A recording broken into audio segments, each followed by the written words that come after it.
गर्मी का मौसम आते ही भारत में लोगों को जिस सॉफ्ट ड्रिंक की सबसे ज्यादा याद आती है वो है रूह अफ़ज़ा।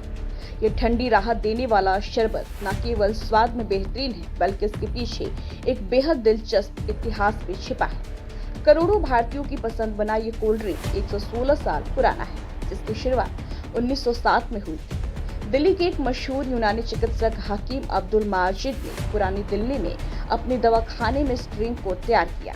गर्मी की लू और डिहाइड्रेशन से बचने के उद्देश्य से उन्होंने एक औषधीय पेय विकसित किया, जिसे उन्होंने नाम दिया रूह अफ़ज़ा, जिसका शाब्दिक अर्थ है आत्मा को ताजगी देने वाला। शुरू में शरबत एक दवा के तौर पर बेचा गया, जिसका मकसद शरीर को ठंडक पहुंचाना और गर्मी के प्रकोप से बचाना था।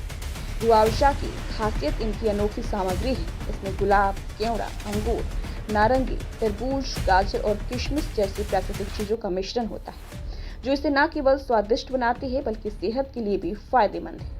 यही कारण है कि इसकी लोकप्रियता बहुत तेजी से बढ़ी। कहा जाता है कि शुरुआती दौर में लोग इसे खरीदने के लिए अपने अपने बर्तन लेकर हकीम साहब के पास पहुंचते थे।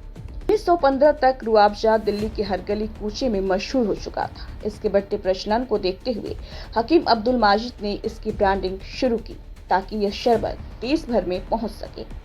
इसके लिए खास तौर पर मुंबई की एक प्रिंटिंग प्रेस से रूह अफ़ज़ा का लोगो बनवाया गया और इसकी बोतल का डिजाइन जर्मनी में तैयार करवाया गया। यह उस दौर में एक बड़ी सोच और दूरदृष्टि का प्रतीक था। वही आपको बता दें कि भारत के विभाजन के बाद रूह अफ़ज़ा की कहानी ने नया मोड़ ले लिया। हकीम अब्दुल माजिद का परिवार दो हिस्सों में बट गया। एक हिस्सा भारत में रहा और दूसरा पाकिस्तान चला गया। पाकिस्तान में हकीम के बेटे ने वहां भी हमदर्द की नींव रखी और रूह अफ़ज़ा का उत्पादन शुरू किया। बाद में बांग्लादेश में भी हमदर्द की शाखा खोली गई। आज रूह अफ़ज़ा को बनाने वाली कंपनी हमदर्द का कारोबार 25 से अधिक देशों में फैल चुका है।